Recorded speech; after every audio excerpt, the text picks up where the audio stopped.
Ryan, tell everyone a little more about when you were sick as a child. You've had so many amazing experiences, and to see where you are now versus how you were as a child. When I was a little boy, I was really sick all the time. I had chronic asthma, lived most of my life like in an oxygen tent because my lungs were so bad and I was constantly, and that's what they did rather than nasal cannula like they do now. But my dad had made out of visqueen a little tent and they'd pump oxygen into that when I'd sleep and stuff. So I had a higher concentration of oxygen.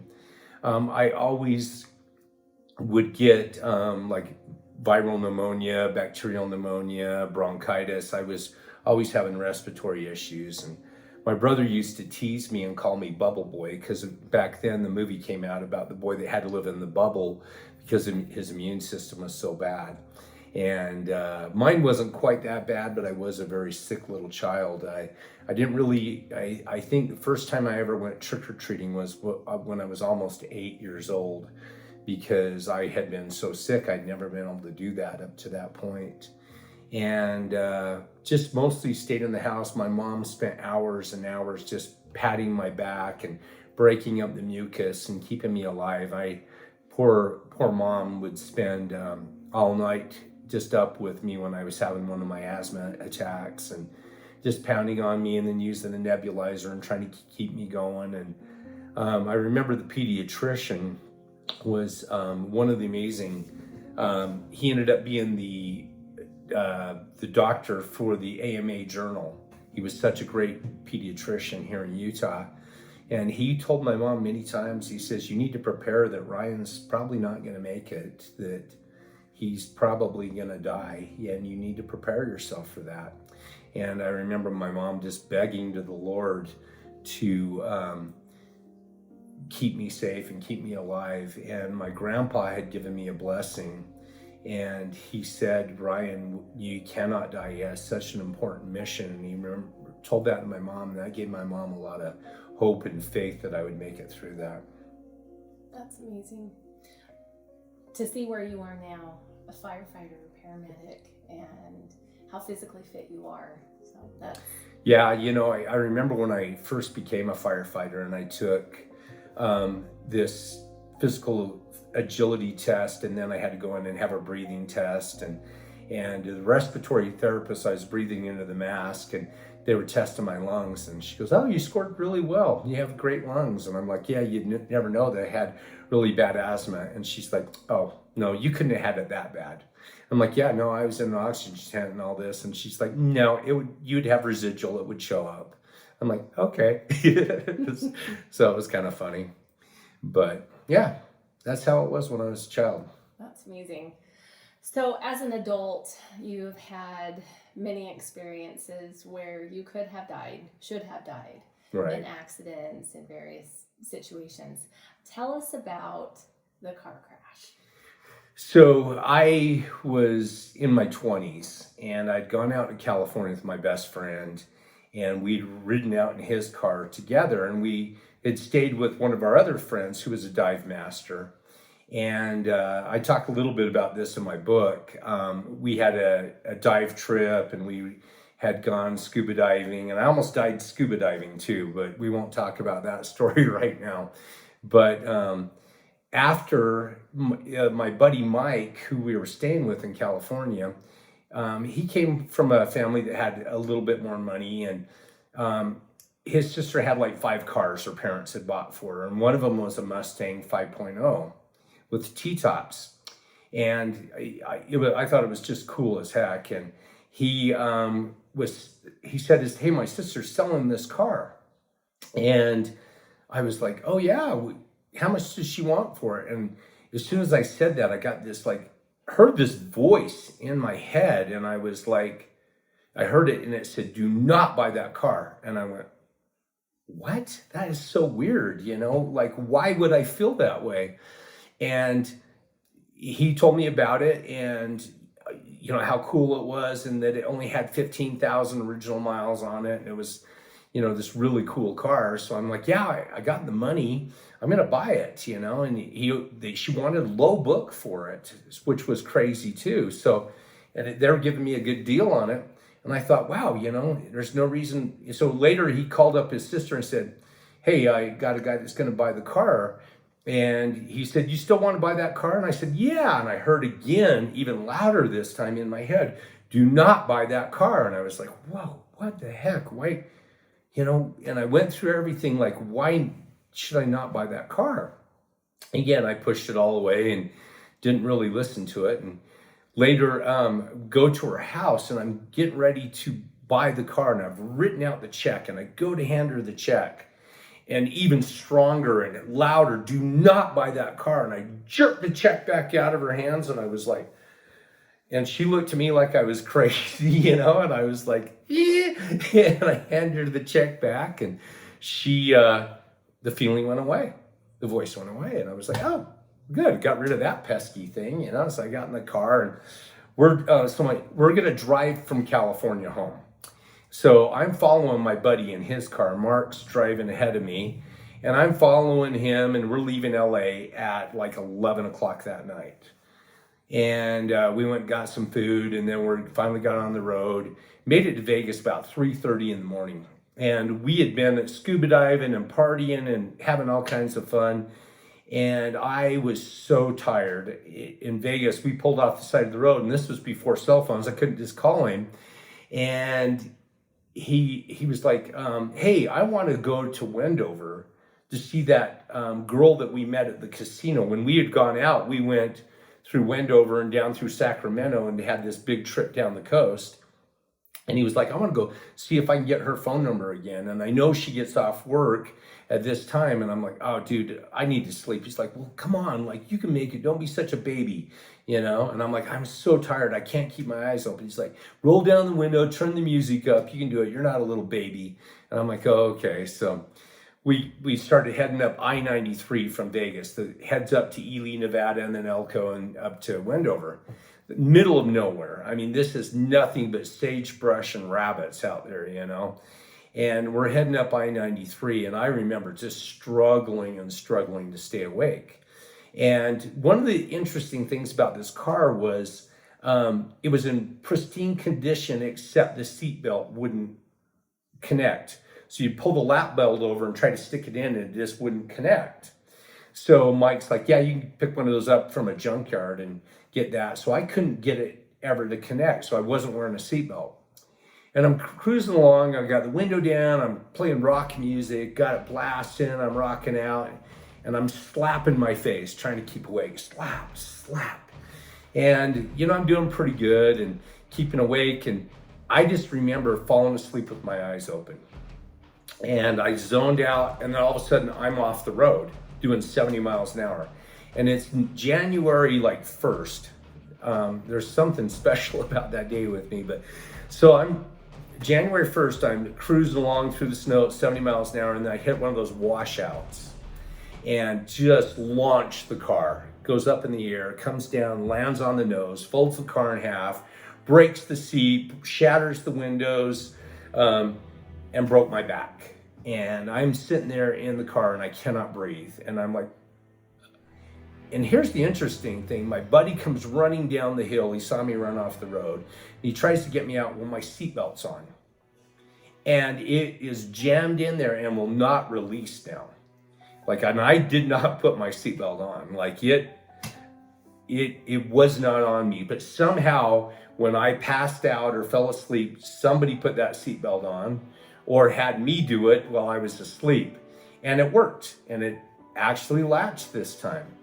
If I hadn't had that seatbelt on, I'm sure when the car came down on the nose, and I would have been ejected from the car and probably killed. As it was, I ended up breaking my back, T11. Well, Mark got his dive knife out, cut the seatbelt, and pulled me out of the T-tops that had shattered and pulled me out the window and carried me up to his car, threw me in his car and drove me to Ely, to the hospital. And the doctor x-rayed and he said that I was within so many millimeters of severing my spinal cord, that I had broke T11 and I would have been a paraplegic. paralyzed from the waist down. And I was just within millimeters. So they got me in, fixed that, and then I was on my back for like 6 weeks. But the interesting thing was, and the lesson that I took from this was, I hadn't trained myself or learned how to recognize the Spirit. Like, God saved my life, but I wasn't living my life that I could recognize that voice. Now when I've heard the voice, it's been like, huh, what? And I listen immediately. But before, I was always kind of like, I don't know what that is. Got rid of that. So yeah, that was. Well, you did learn how to listen, because when you were in the plane, the airplane, Right. You were a pilot, and you heard his voice again. You heard the Spirit tell you to do something. It still took me 3 times to listen, but I did listen that time.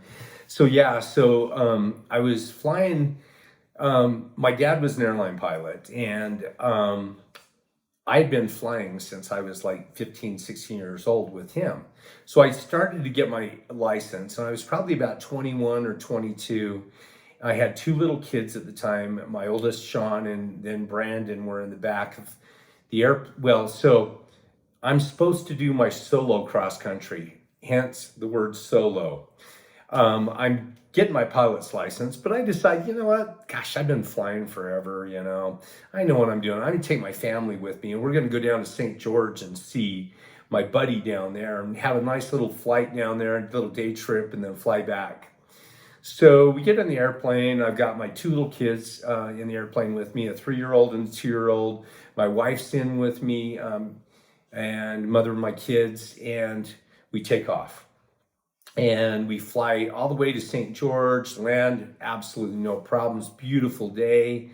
Get out, go have lunch with my friend, and I'm having lunch, and my buddy goes, hey, did you look at the weather? There's a big storm moving in this evening, and it's supposed to like pound everything and like drop a lot of snow, and you might get stuck down here for a day or so if you spend the night like what you had planned. Because I originally was going to stay the night with him, and then we're going to fly back the next day. And I was like, oh crap, yeah, I can't get stuck down here for a couple of days. We better head back. So we go back to the airport, and it's about 3:00 after lunch. Load back up in the airplane, and by the time we get everything done, check the weather, the flight plan, get in the airplane and take off, it's a little after 4. So this was the end of November, and it starts getting dark around 5:00. So about the time that I'm flying over Cedar, it's getting dark, and I'm flying in the dark at night. So a couple of no-nos. Don't have my pilot's license yet. Flying in the dark on a solo cross country, and I have my wife and kids with me. Okay, so I don't follow the rules very well. So I've learned since, but maybe. So we're flying along, and we get almost to Salt Lake, and I'm flying over to the west side of the lake by the Ochre Mountains, and I get caught in the clouds. All of a sudden I'm flying along, and the clouds are just boom, and I can't see anything out. Well, here's the other thing. This is how JFK Jr. died. He got caught in the clouds when he's flying VFR in instrument flight. So visual flight rules, instrument flight rules. I wasn't IFR certified yet. I wasn't even a pilot yet. I was a student pilot, and I'm in the clouds. Well, I know when you do that, you got to drop down out of the clouds so you can see again. So I start lowering the airplane, pushing down on the yoke. We drop down about 1,000 feet, and I get out of the clouds. Now I'm I've gone from 11,500 down to 10,500. And I can see all of a sudden I'm in the clouds again.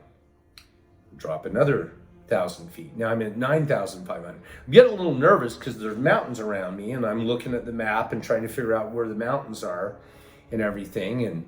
And I'm like, oh, I'm okay. They're like 8,500 feet right around here. So I got another 1,000 feet. And then I break out of the clouds, and I'm flying along again. Then all of a sudden, bam, I'm back in the clouds. And the winds really start blowing. And about this time, I'm over the Great Salt Lake, and I can see it's white capping. I mean, huge white caps on the lake, and I'm getting lower and lower all the time.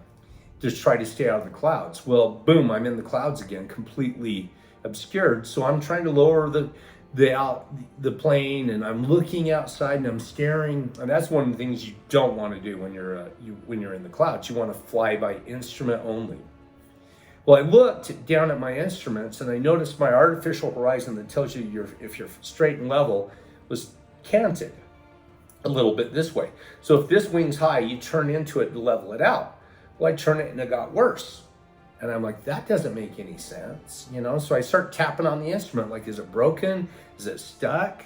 And then I look down at my altimeter and it's spinning. I'm descending like 1,500 feet a minute. And I'm like, wait a minute. So I pull back on the yoke and again, it gets worse.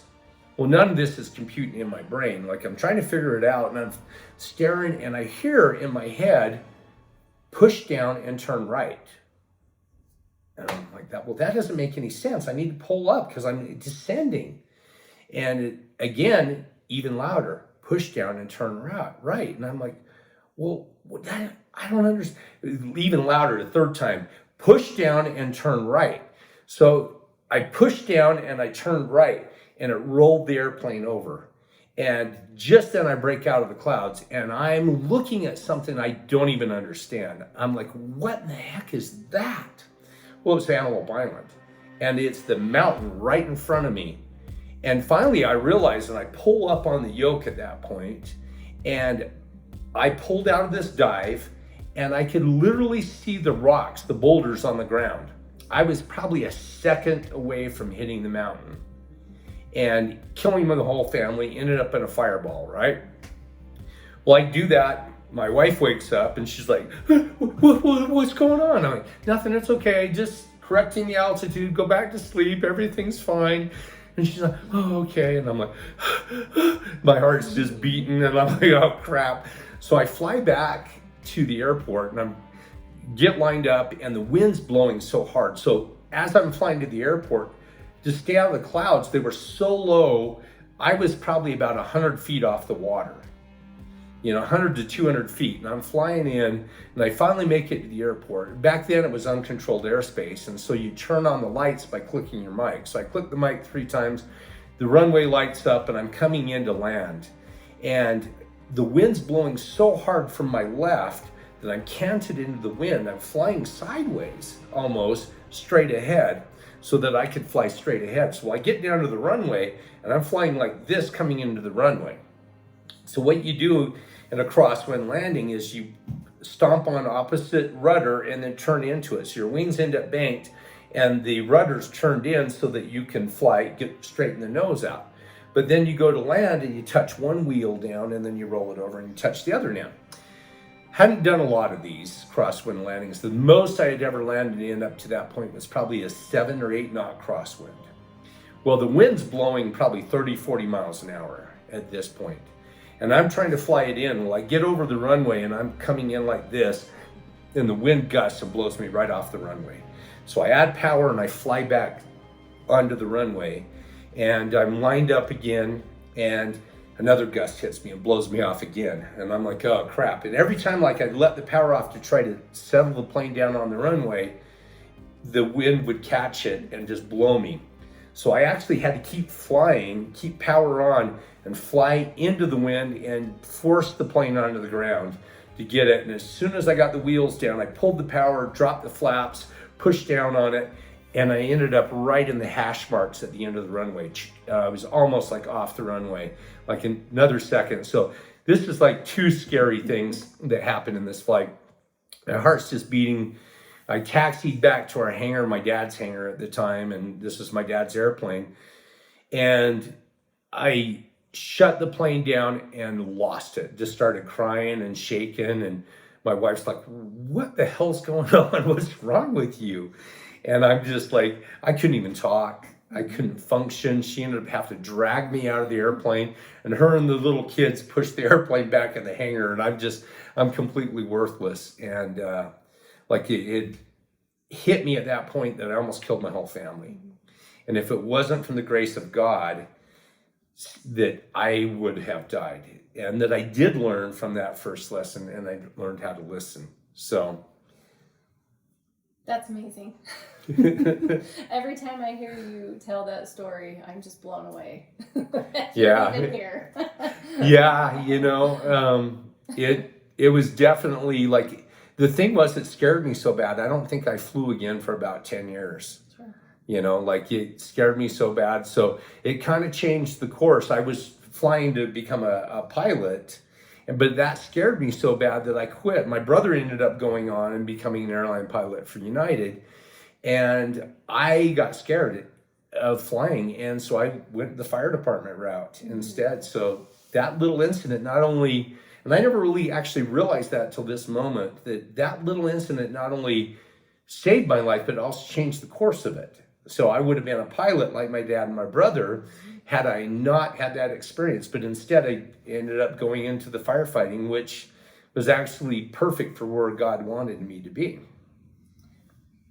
That is interesting because you have had a few careers. Well, firefighter, paramedic, but you've been a photographer for over 30 years, right? Right.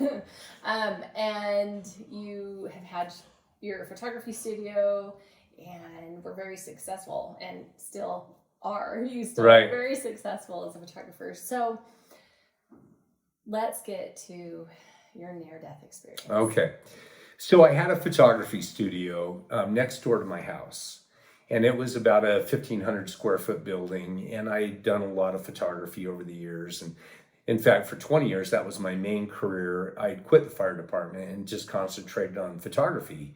I was the commercial photographer for Lifetime products and did all kinds of, I see my ads all over the world, and things that I had created.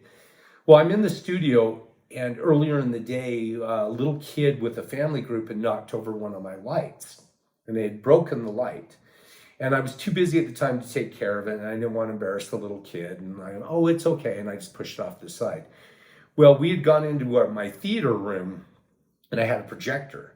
And that evening, my kids and I were watching Flash Gordon, the old movie that had the Queen music in the background and all that. Flash, he'll save every one of us.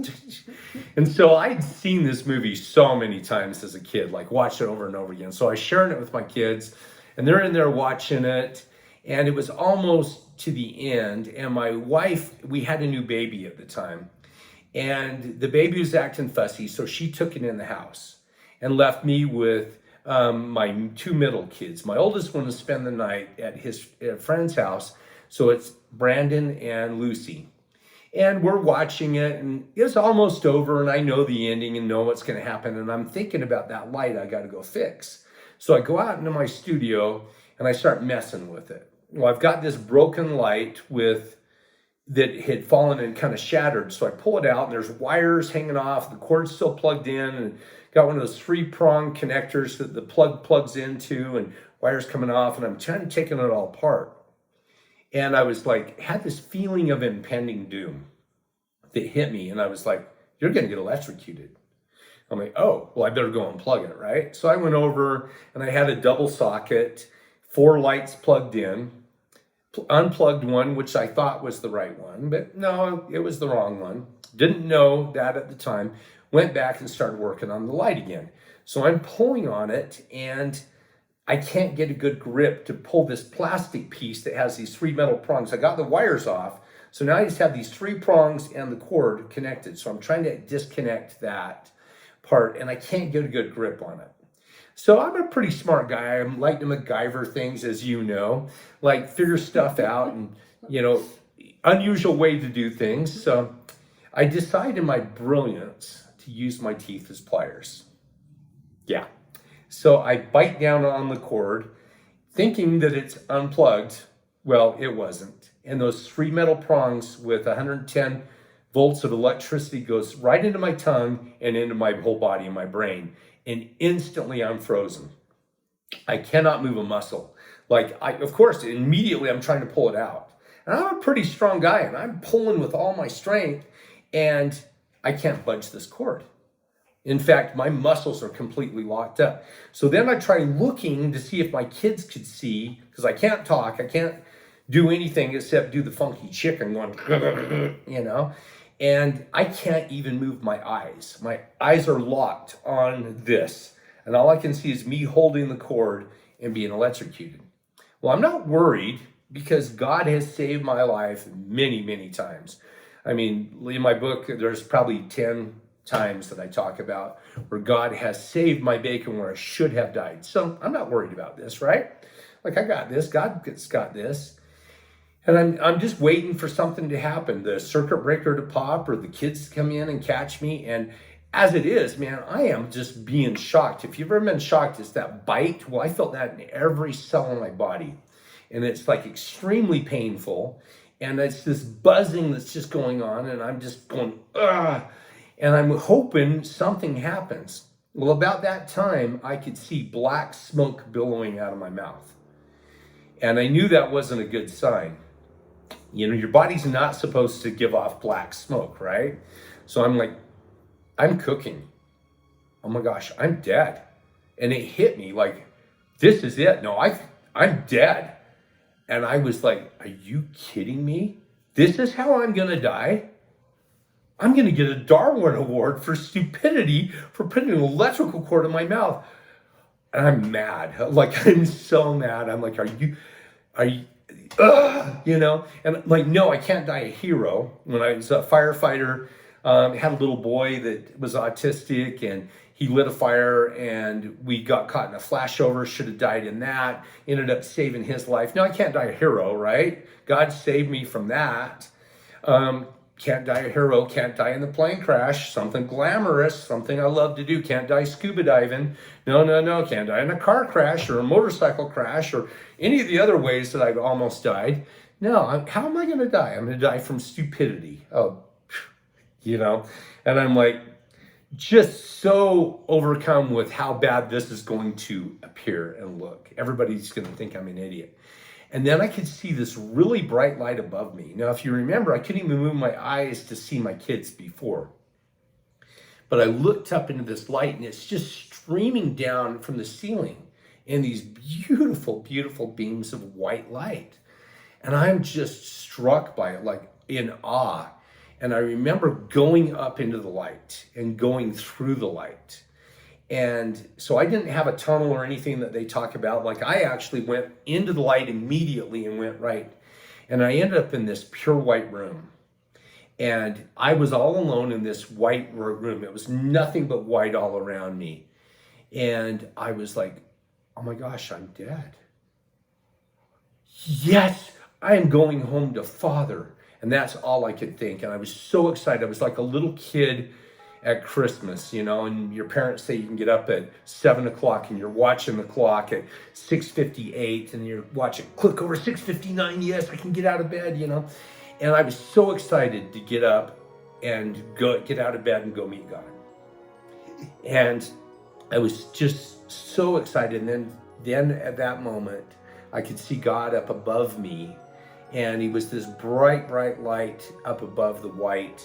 And there was something in between, and he came down through something like a veil or a barrier, and he comes through that, and he's standing in front of me.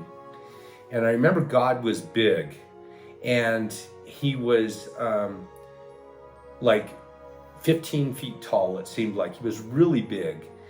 And the feeling I had when I was with God was so amazing, so like beautiful and completing. There was nothing on this earth that had ever been so completing for me. It completed me perfectly, and it's so hard to explain. I've done a lot of fun things in my life. I've scuba dived with sharks, I've skydived, I've run into burning buildings when everybody else is running out. I've lived a very exciting, fun-filled life. I've traveled all over the world. And if you take all the excitement, all the fun, and put it together, it's not a millionth of what it feels like to be with God. So I was so completed, and now God immediately starts showing me my life. And everything's flashing through. It's almost like when you're swiping through videos on your phone and you're seeing this and seeing this, and then you stop on one and you relive it for a minute. And it's like, do you see what you learned here? It was kind of a life review. And everything that God showed me was this beautiful lesson for for me to learn about me. There was no judgment, no like, oh, you were a bad boy here, or do you see how terrible that was? Everything was this beautiful lesson for me to learn about me. And I remember seeing like bad things done to me, and I hated the people for it. And I saw that through God's eyes in heaven, and I was like, why was I so upset about that? Like, wow, that was such a beautiful lesson for me to learn. And I understood that at the time. And I had all this love and compassion for these other people. And then I would see sins that I had done or mistakes that I had made. And the same thing, like, why was I so hard on myself? Like, that was a beautiful lesson for me. Everything was perfect. And we got done.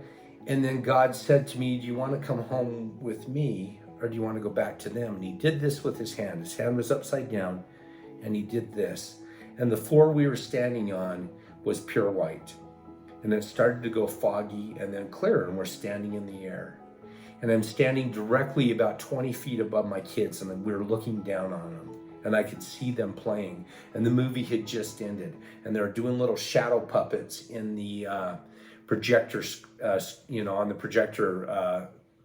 And they're playing with each other and seeing that, and my heart sunk, and I knew my kids needed me. And I was so overcome with sadness and grief that I was going to have to leave God. But I knew I had a duty, and I knew my kids needed me, and I needed to go back. And it was the hardest decision that I ever had to make. And I told God, I said, no, they need me. I need to go back. And he said, okay, I will see you again. And I thought there would be like a hug goodbye or a high five or a slap on the butt and say, good game. No, instantly, it was like getting hit by a truck. Bam, I'm back in my body and I'm being shocked again. And I'm like, why would God send me back to my body and not get me off the electricity? And I heard God's voice in my head, clear as somebody speaking, and he said, oh, did you ask for help? And I felt really chagrined, and I was like, no, I missed that part. And I said, Heavenly Father, please help. And when I said that, I felt the cord move. It didn't pop out, but it moved. So like somebody pulled it down. And I went, holy crap. So I started pulling. And the interesting thing is God still made me do every bit that I could. With all my strength, I'm pulling, but God made up the impossible part, which was that I could not overcome my muscles. So it's a great analogy, metaphor of life. Like, he'll make up the part that's impossible for us to do, but he wants us to do our best.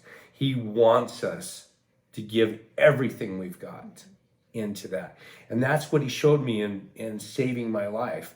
Well, as soon as the cord pops out, everything went black. And I was like on the ground. I remember falling toward the ground, but I don't remember hitting the ground. Well, my 12-year-old son hears that, comes running in, finds me on the ground, rolls me over, starts shaking me. And he said my mouth opened and black smoke was still pouring out of it, like just wafting out. And I remember taking a breath and looking up at him, and he went, oh my gosh. And he covered his mouth and he ran, he got the phone, he calls 911. And they ended up taking me up to the hospital, and the doctor looks at me, examines my tongue. I had charcoaled a hole through my tongue the size of a quarter. And like when he pushed on it, it crumbled. Like it had just completely cooked that meat and burned it to the point that it was charcoal. It had melted the fillings of my teeth. It got so hot in there. They were all shiny silver again. And then one of my teeth had actually had too many fillings, exploded. So the doctor's like, I'm not worried about your teeth. The dentist can fix all that. I'm not worried about your tongue. He says, that's going to heal up within 2 weeks and be completely fine. He says, the tongue's the fastest healing part of your body, most vascular. He says, you're going to end up with a nice little scar, which I did there. And he said, what I am worried about, he says, you going into MODS or multiple organ failure. He said, electricity, 220 blows off body parts and burns you externally. He said, 110 cooks you from the inside out. He said, so every one of your organs is received damage and is cooked. He says, we're going to run some enzyme tests and some different tests on you in your blood, and we'll be able to determine what organs are damaged, given what comes back on those tests. So he says, we're going to intubate you. We're going to put you out because we're afraid your airway's going to swell from this, from all this. And so we're going to put you out. So I remember waking up from it, and it's the next morning, and they've taken my tube out, and they're taking my IV out, and the nurse is doing all this, and I'm kind of like, what's going on? I'm just kind of groggy still, waking up. Then the doctor comes in, and he says, I got your test back. He says, I'm discharging you and go home. And I'm like, what? What do you mean? And he said, he says, your test came back with 0 enzymes in your blood. He says, given the damage to your mouth and what went on and the voltage that you were given, he says, that's physically impossible. He says that you received damage here, but not all your other organs. He says, the electricity of that voltage will cook you from the inside out. He said, so I expected that you would have some kind of damage. He says, you're a miracle. He says, count your blessings and go home. And I did. And that was the first part of my near-death experience. And the funny thing was, I didn't tell anybody about it for a long time. Like, I didn't feel worthy to talk about that. I didn't think I was a righteous man. I didn't think I was a good enough man to be speaking of God and these things. And it was such a sacred thing that happened to me, meeting God. Like, I didn't feel worthy about it. I had told a few people, and even their reactions kind of made me even feel more self-conscious and more, like they almost didn't believe me. I told my mom and my dad, and I told my then my ex-wife, or my first wife, mother of my kids, and all of them kind of reacted not real positive about it. And so I was kind of like, well, maybe I shouldn't talk about this that much, maybe I'll just keep it to myself. And I didn't feel worthy enough to talk about it. So fast forward, I went through a divorce and got remarried to my second wife, and things were not going well. We'd been married together for about 8 years, and my life was just falling apart. I was going through a divorce. We had lost a business, and it was worth millions, and the investors tried to steal it, and all this happened, and my life was just crumbling. And I had gone up to Lava Hot Springs, and I was sitting in one of the hot pots at the hotel, and it was outside, and it was on January 1st, 2013. I was all alone, and I was praying. And I remember just being alone in the hot springs and praying to God and saying, Heavenly Father, like, I made a mistake. I want to come home. Like, I chose to come back to earth, but I am begging you to take me. I don't care what you do. You drop a meteor on me, give me an aneurysm, a heart attack. I don't want to take my own life, but I am done. I am done being here. I'm done with this life. I was so frustrated. Everything had gone wrong. I just felt hopeless and helpless. And I was begging God, I'm like, I don't know if you'll even take me this time and take me to the same place with you, because I feel like I'm more wicked now than I was then. And all this stuff was going through my head and through my prayer. And I heard God's voice. And this was only the second time in my life that I've heard a physical voice, not the still small voice in your head or in your heart, but like somebody was speaking to me, yet coming from everywhere and so loud and yet so quiet. It can only be God. And the voice said, leaving my presence one time is traumatic for everyone because you leave nothing but love. For you to remember what my love feels like and chose to leave a second time has left such a hole in you that you've tried to fill it with everything but me, but what you really want is me. And when God said that, like, boom, something clunked into place. Something hit me so hard that I shouted at the top of my lungs. I said, dude, I'm yours. And that's another name for God, if you guys didn't know, is dude, the big dude. And so I claimed God, like, with everything I had. And I said, everything I do, all my money, my efforts, everything I am is yours. And I gave myself to God completely. And I felt God accept me and claim me equal to what I was claiming him. And it was this exchange. And this is really interesting. I saw the other day on a TikTok about how our DNA has these sequences in it that are 10, 5, 6, 5. Yeah, 10, 5, 6, 5.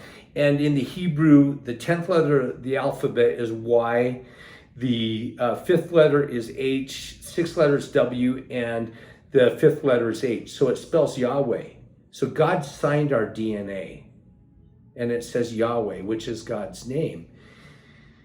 The thing that I think happened was, like, my DNA was activated, was shouting that I was claimed by God. Like, that was the clunk I felt. It was this physical clunk that every cell in my body reacted when God said that. Well, I call this my God change. And this hit me so hard. Like, I no longer felt human. I no longer felt like I was a human having a spiritual experience. I felt like I was a spiritual being that has always been, that was having a physical temporary experience, having a body, enjoying this body, this life. And at that moment, my thoughts of suicide, my thoughts of everything vanished. And I was committed to telling people about God and his love. And I went from telling nobody to everybody I met. I was like, hey, let me tell you what happened to me. And I would tell people the story of how I died, of how I met God. And this 2-week period of my life, I walked around in a complete bliss cloud. It was the most amazing period of my life. Like, I had all of these things. I'll tell you a few of them that happened to me during this 2-week period. But I didn't even feel human anymore. And then at the end of this 2 weeks, it started to fade. And I was like, oh no, what am I doing wrong? Like, I got to be doing something wrong. Maybe I'm not being righteous enough and I need to try harder. I'm going to cut out swearing. I'm going to cut out, drinking beer and all these things that maybe are stopping me, and try to be perfect. And it was still leaving, and I couldn't figure out why. And I prayed to God, and God said, I've carried you. This was a still small voice in my head. I could hear it in my head. And he said, I've carried you for 2 weeks. Now I've set you down. I'm walking beside you. You need to learn how to connect to me and fill that God-shaped void with me. And so I believe all of us have a void inside of us that can never be filled by anything but God. It's God-shaped. But we try to fill it with everything. We try to fill it with work or church callings or drugs or alcohol or anything that we think will fill that and fill us with peace and happiness. And the only thing that will fill you with peace and happiness is God, is that amazing, amazing feeling when you have that connection. So during this 2 weeks, I was going around. The first thing that happened to me was I was photographing this wedding at the Salt Lake Temple, and I was leaving to go to my car, and this homeless woman came up to me and asked me if I had any money. And I didn't have any cash on me, and I said, I'm sorry, I don't have any. And I started to walk away, and in my head, I completely judged her. She was probably 35, but she looked 70. She had rotten teeth and wrinkles and all this, and just looked terrible. In my head, I thought how repulsive she is and what bad choices she made to get to this point. And I hear God's voice, and he says, oh, really? Kind of a little bit of a smart aleck sometimes, I must. It really made me feel chagrined. He was like, oh, really? Would you like to see how I still see my daughter? And I stopped dead in my tracks. And I said, yeah. And I turned back to her, and her spirit came out of her body, and it looked see-through like gold dust floating. And she was the most beautiful creature I had ever seen, like unearthly beautiful. And I went, wow, I'm a judgmental jerk. Like I totally judged her, and this is how God sees her. And then God said, this is how I still see my daughter. And I'm looking at this homeless lady, and she's looking at me like my cheese slid off my cracker. I'm nuts, like what in the hell is this guy doing? So I explained to her what just happened. And I asked her, I said, do you believe in God? And she says, yeah. And I says, when's the last time you prayed to him? She goes, well, I'm not religious. And I said, I didn't ask that. I said, when's the last time you prayed and connected to God? She's like, I don't know.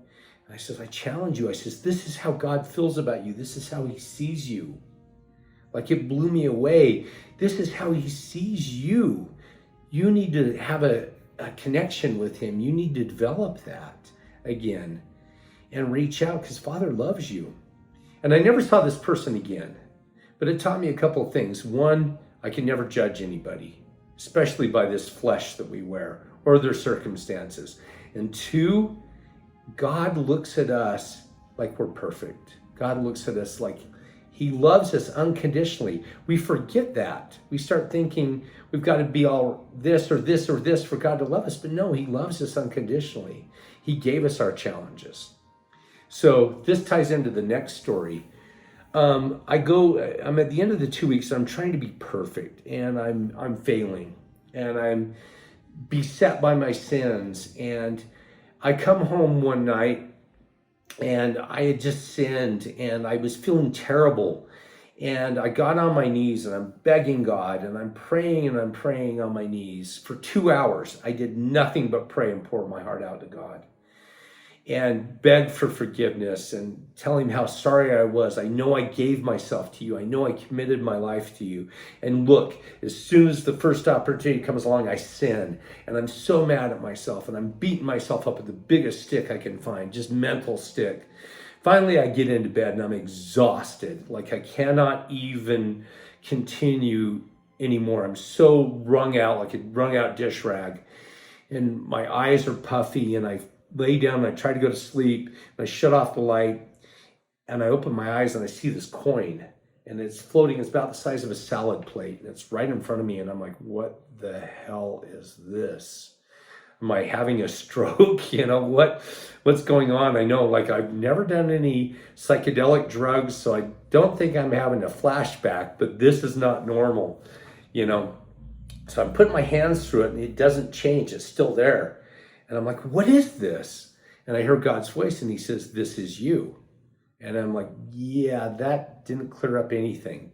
Like, I don't understand. And the coin starts to turn. And it's this old, kind of almost like the old gold Roman coin you'd find in a pirate's chest. And it's got a guy in profile with like fronds in his hair and stuff. And it's beautiful gold. And it turns all the way around, and the backside looks like it'd been at the bottom of the ocean. It's all corroded and black and tarnished, and crustaceans and different things on it, just looked ugly.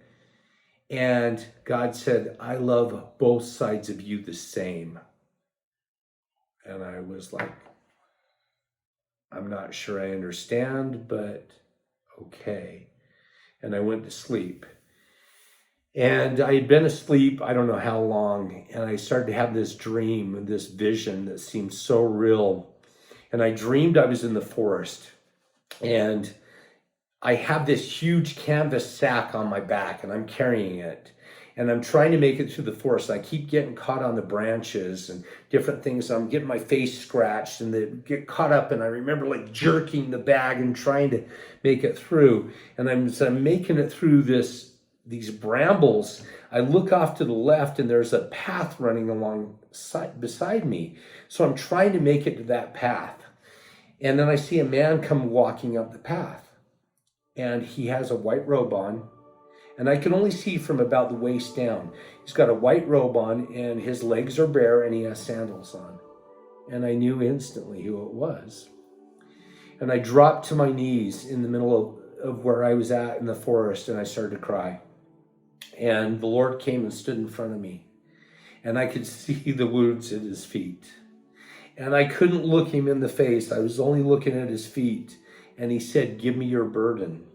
And I hugged it, and I said, "No, I can't." I'm like, "I love you too much. I can't. There's bad things in here, and it would hurt you." And he says, "It's already mine. I've already paid for that. Give it to me." And I was like, "Oh yeah, I guess he did already pay for it like 2,000 years ago when he was on the cross." Like, okay. And I kind of pushed it a little bit toward him, and Christ knelt down and lifted my chin up with his hands and made me look him in the eyes. And he had the most beautiful eyes. I can't even describe the color because there were so many colors. There was things that I don't think I've ever seen on earth. And I'm looking in the eyes, and I feel so filled with love, so filled with forgiveness, so filled with compassion. And he says, "Your sins are forgiving you." And I woke up just bawling and bawling. And I thought, we're our biggest problem. We're our biggest judge. The Lord loves us unconditionally. Christ has already paid for your sins. We are the ones that hold ourselves back. We are the ones that stunt our own growth, that keep us stuck in our sins because we feel unworthy, we feel unloved, we feel not capable of forgiving ourselves, when really it's all done. And we are loved so much.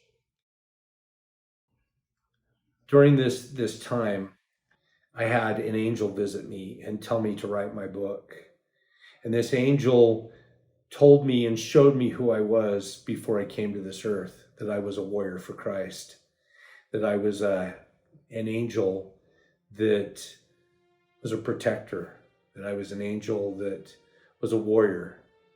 And that was so impactful to me to know that who my spirit was, that I'm not this flesh, that I'm not this person that's easily beset by their sins.